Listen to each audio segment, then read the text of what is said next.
setiap manusia meninggal dikuburkan masuk ke alam kubur, itu hanya tempat kembali, mulih ke asal. Ya, manusia asalnya dari tanah dikembalikan ke tanah. Kata Allah dalam Al-Quran, minha khalaqnakum wa fiha nu'idukum wa minha nukhrijukum taratan ukhra. Kata Allah dalam Quran, dari tanah kamu dijadikan, dari tanah nanti kamu kembalikan. Nah, berarti kehidupan orang yang meninggal bukan di alam kubur, ya, tapi di alam barzakh. Jadi orang dalam kubur itu nggak ada kehidupan lah. Kita ngebayangin bagaimana hidupnya kalau didatangi malaikat munkar wa nakir, dia udah terbaring, ditutup kematakan.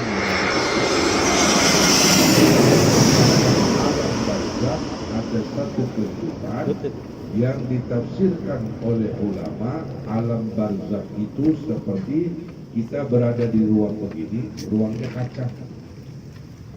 Kita ada di dalam sini. Kita bisa melihat keluar, yang luar nggak bisa melihat ke dalam. Nah, itu alam barzakh. Ada kehidupan, ada ruangan, ada gerak, ada aktivitas, tapi yang kita bisa melihat keluar, yang luar nggak bisa melihat ke dalam. Maksudnya apa? Dalam tafsirnya para ulama, barzakh itu artinya pemisah, yang memisahkan dunia, tapi belum nyampe akhirat. Barzakhun la yabghiyan, tembok yang memisahkan, sehingga Allah menyatakan ketika orang-orang masuk di alam kubur, pergi ke alam barzakh, kata Allah Subhanahu wa taala, barzakhun ila yaumi yub'atsun, memisahkan dia dari dunia sampai dia dibangkitkan di padang mahsyar. Jadi barzakh itu satu alam yang sudah terpisah dari dunia tapi belum nyampe akhirat. Kalau bahasa kerennya cuma transit, ya, meninggalkan dunia, transit di alam barzakh sementara menunggu akhirat. Nah, ketika datang akhiratnya, itulah ayat yang kita baca. Ketika mereka bertanya kepada malaikat, man ba'atsana min marqadina, kata malaikat, hadza ma wa'ada ar-rahmanu sadaqal mursalun. Nah, ini alam barzakh. Jadi kehidupan orang yang meninggal adalah hidup di alam barzakh. Kehidupannya seperti apa? Oleh para ulama dibayangkan, ini ruangan aja, kita berada di ruangan ini, kaca semua. Nah, ketika mereka menoleh ke kanan, mereka akan melihat apakah surga atau neraka tempat kembalinya. Begitu mereka menoleh ke kiri, maka mereka akan melihat keluarganya, rumah yang ditinggal, sahabat, tetangga, pokoknya dunia aja. Nah, bayangin begini, keadaan jenazah yang terbujur kaku di alam kubur, posisinya menghadap kiblat, ya, menghadap kiblat. Nah, itu menghadap kiblat berarti kepalanya kan lurus begini tuh. Nah, artinya kalau dia menoleh ke atas, dia melihat dunia, keluarganya, rumahnya, mobilnya, apa aja lah yang pernah dijalani dalam hidup. Ketika dia melihat ke dalam tanah, maka dia lihat surga atau neraka, tempat yang akan dia kembali. Nah, raudhah min riyadil jannah atau hufra min hufarin niran. Kata Nabi, ketika masuk di alam kubur bisa taman dari surga, bisa bahang dari api neraka. Nah, ini alam barzakh. Nah, pelajaran yang harus kita pikir, pertama, sulit untuk meyakinkan manusia hidup, mati itu benar. Sulit, berat. Kenapa? Di luar sana ada orang berbicara, orang yang udah mati, udah aja tuh bisa nanaon. Ada tuh kiai-kiai ngomong, nanaonan ditahlilkan, nanaonan diyasinkan, nunges maut nggak, soalnya tuh bisa nanaon. Moal nampi, moal cenah.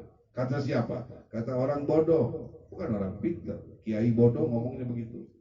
Karena apa? Kalau kita nanya dia jujur, emang dia udah pernah pergi ke alam kubur? Belum. Dari mana dia tahu ada kehidupan atau tidak? Gimana dia bisa ngomong dengan yakin? Di alam kubur itu gak ada kehidupan, orang meninggal tuh bisa nanaon. Nanya aja sama eta ajengan, emang udah pernah maut? Belum. Terus tahu dari mana? Quran hadis nggak ada cerita tentang kubur. Nah, ini pahamkan begitu. Dan Allah Subhanahu wa taala memberi kesempatan na urang we tengah. Ada orang tidur mimpi ketemu sama orang yang sudah meninggal. Ya, mungkin bapak-bapak ibu yang hadir biasa mengalami, kita tidur, kita ketemu sama orang yang meninggal. Pas waktunya kita bangun, bisa aja.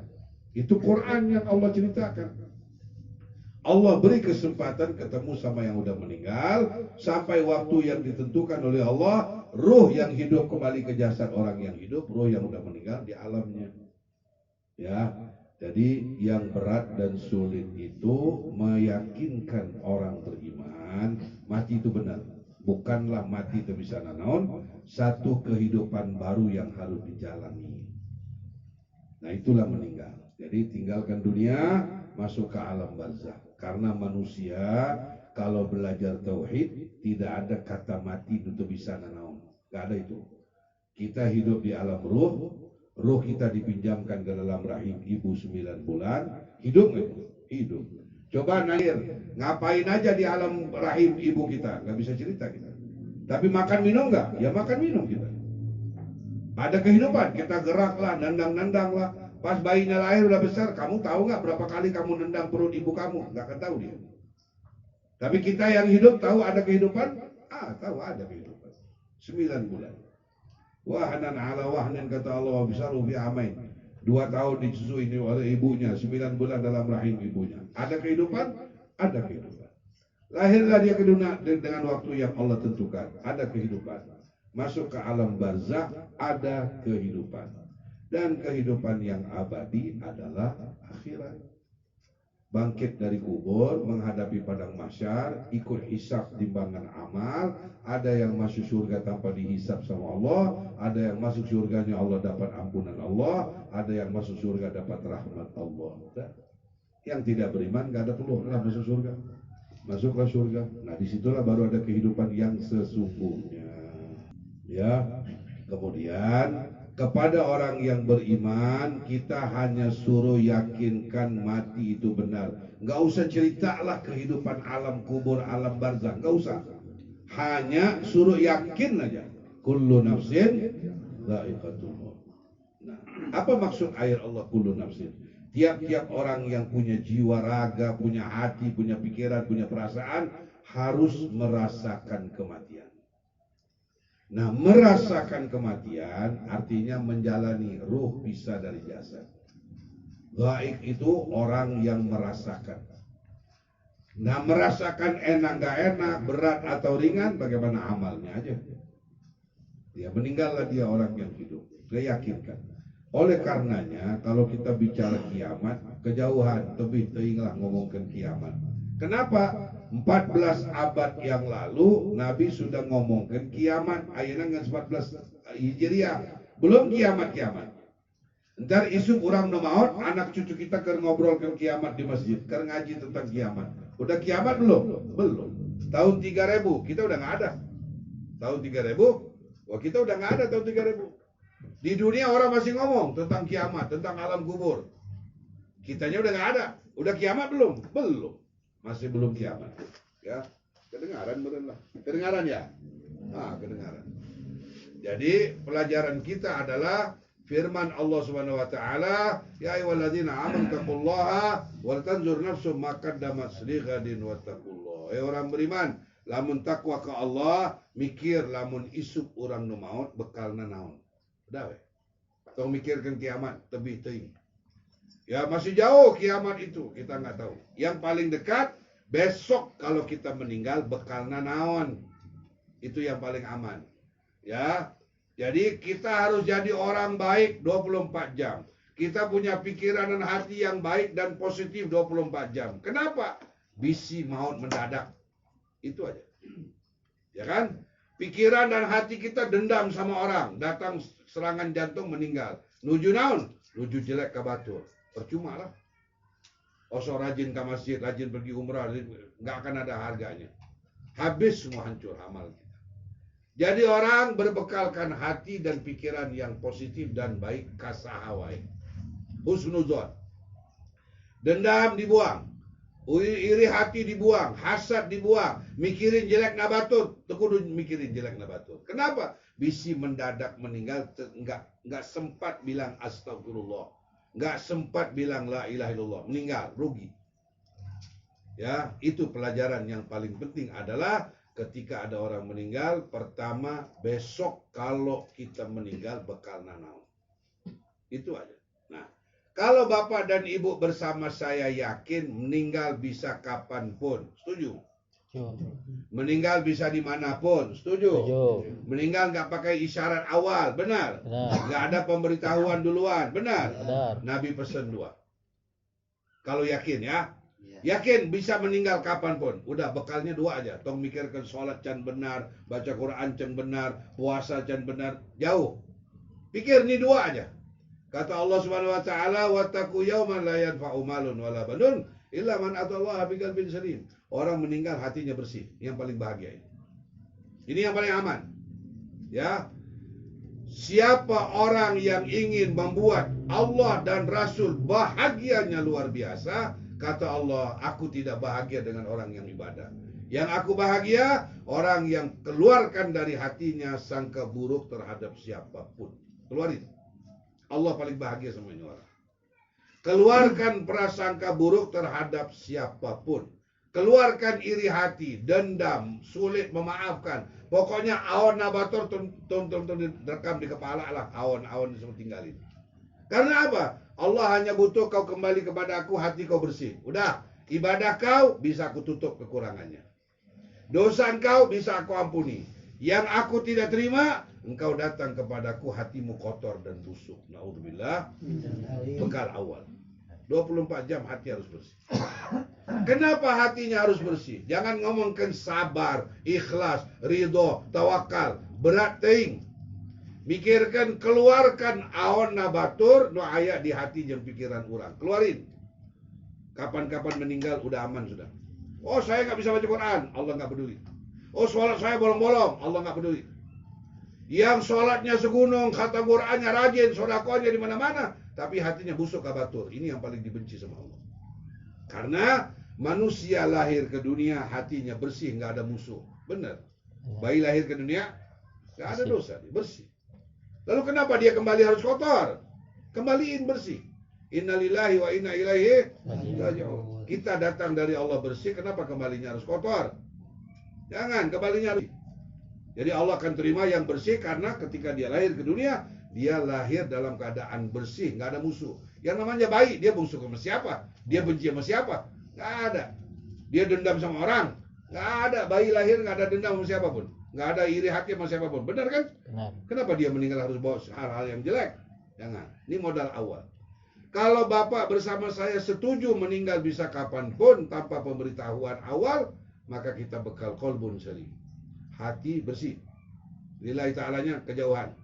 Bersih aja. Jangan nyimpan memori jelek tentang siapapun. Jangan sulit memaafkan siapapun. Jangan berasumsi dan prasangka jelek terhadap siapapun dan apapun. Bersih aja 24 jam. 1. Modal yang kedua, yakin besok bakal meninggal. Yakin mungkin malam ini kita tidur nggak bangun lagi. Bisa jadi? Bisa jadi. Apa kata Rasulullah? Tuba liman adrakahul maut walisanuhu ratbun an dzikrillah. Yang paling beruntung orang meninggal bibirnya basah sedang berzikir. Nah, ini yang paling untung. Sedang apa dia meninggal? Sedang berzikir. Udah aman.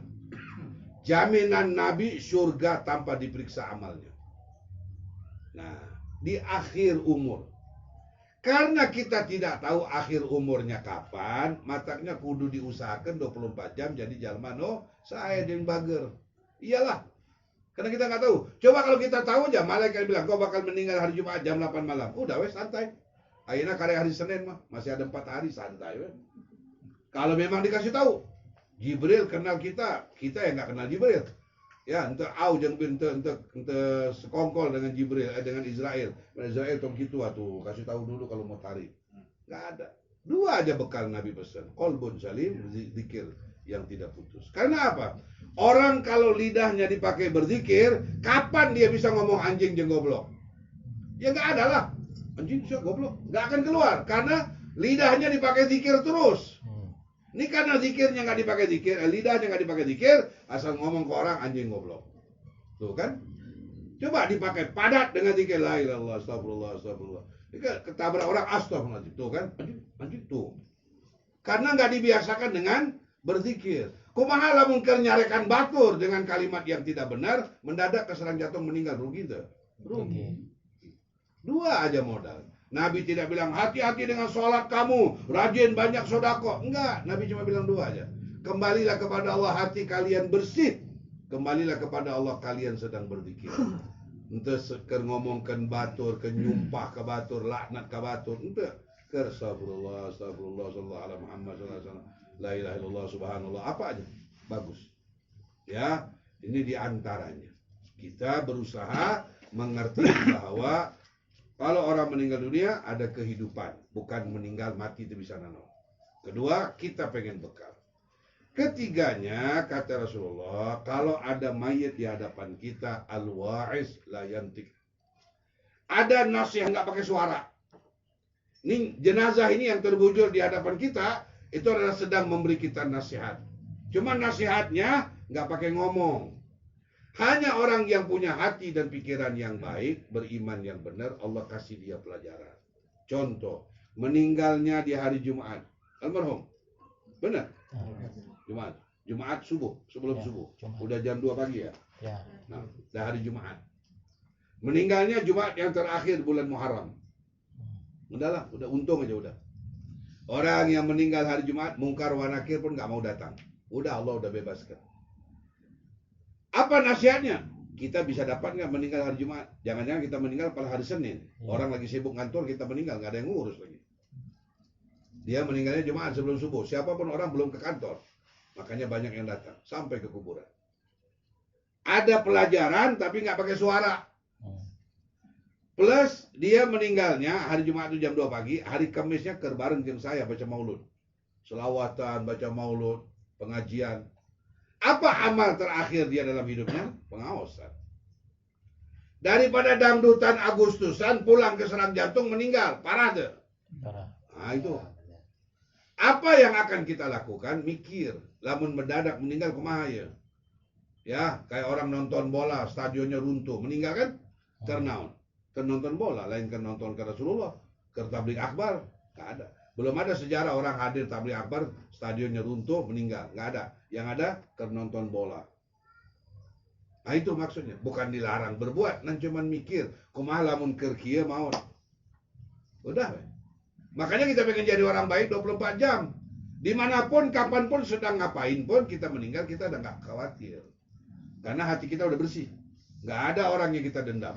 Nggak ada orang yang kita iri hati. Nggak ada orang yang kita pikirin untuk dimaafkan. Nggak ada. Hati kita udah bersih aja. Yang lidah kita dipakai berzikir kepada Allah. Ini yang menasihati kita adalah mayyit. Wa'iz la yantik. Penasihat tapi nggak pakai ngomong. Tinggal lihat sendiri aja. Orang yang mandikan jenazah ada pelajaran yang dia bisa dapat.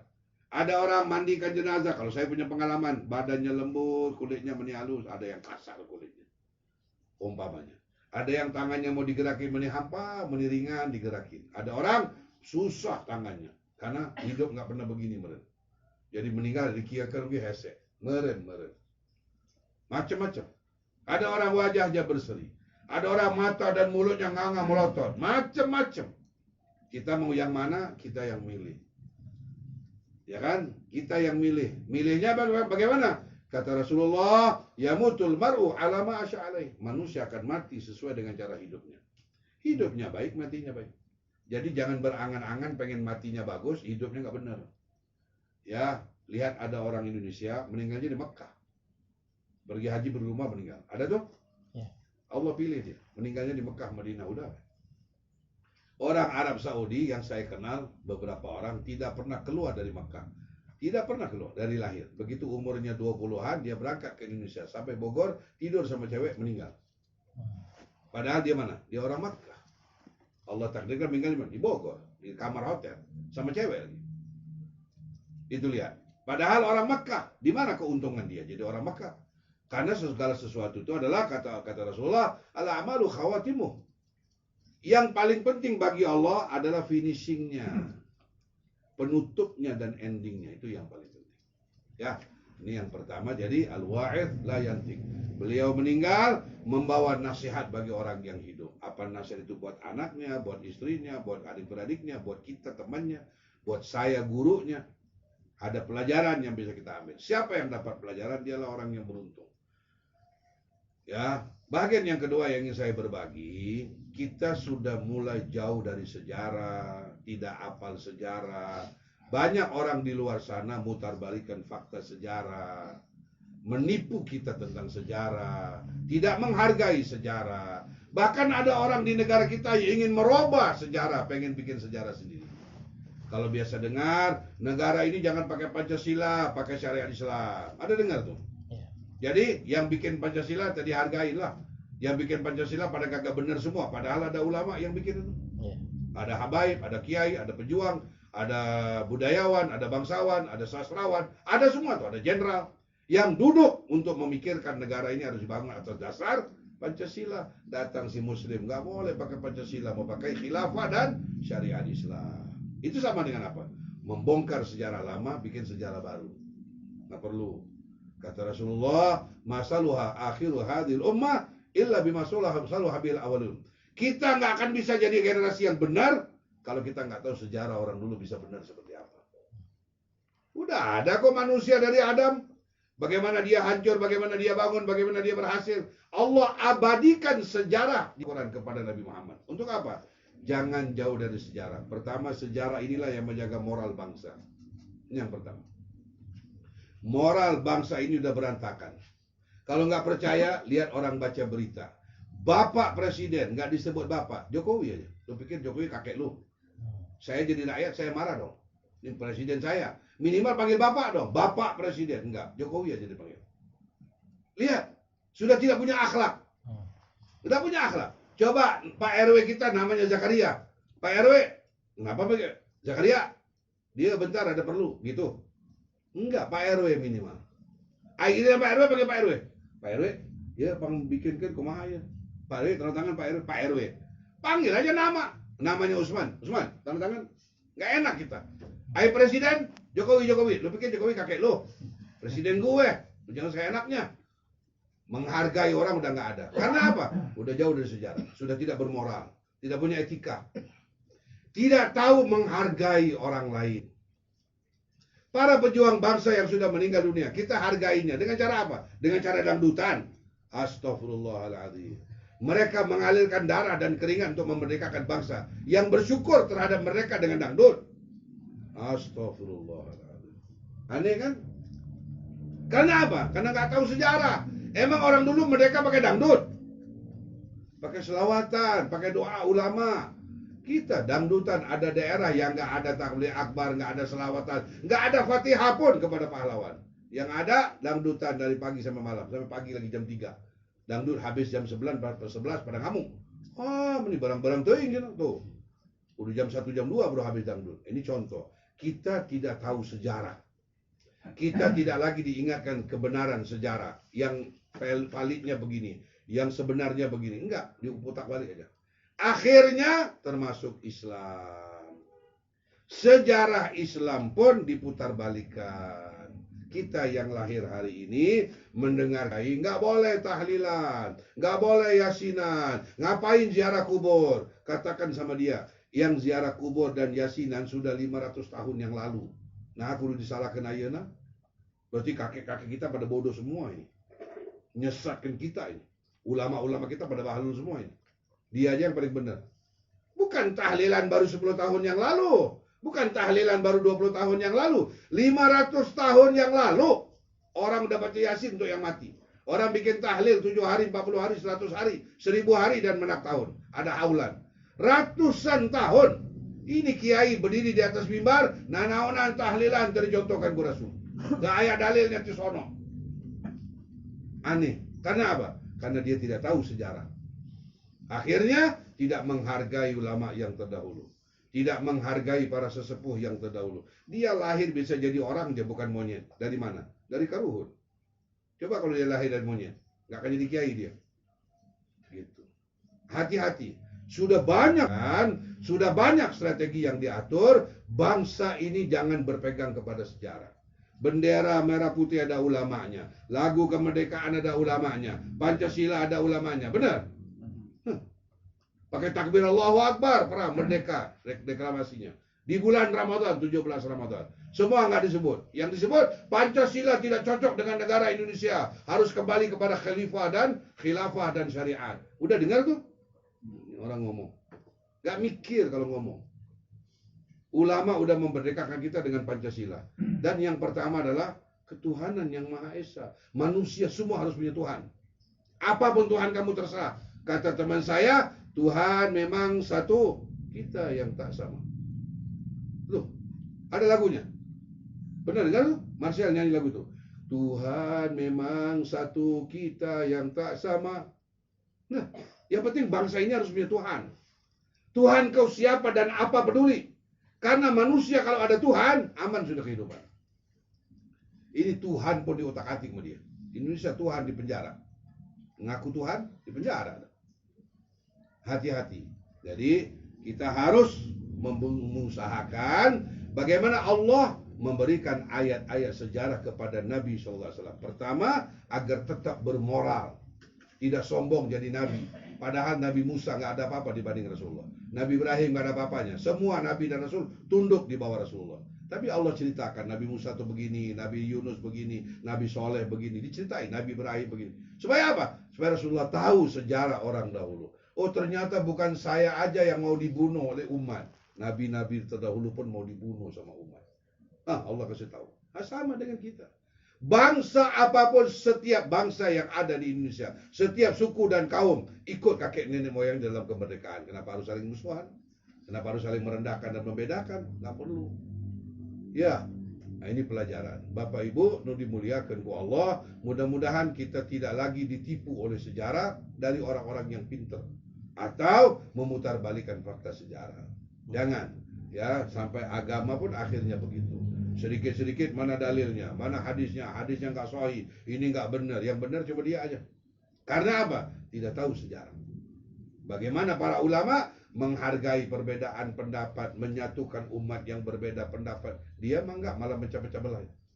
Nauzubillah min dzalik. Mudah-mudahan ada barokah dan manfaat.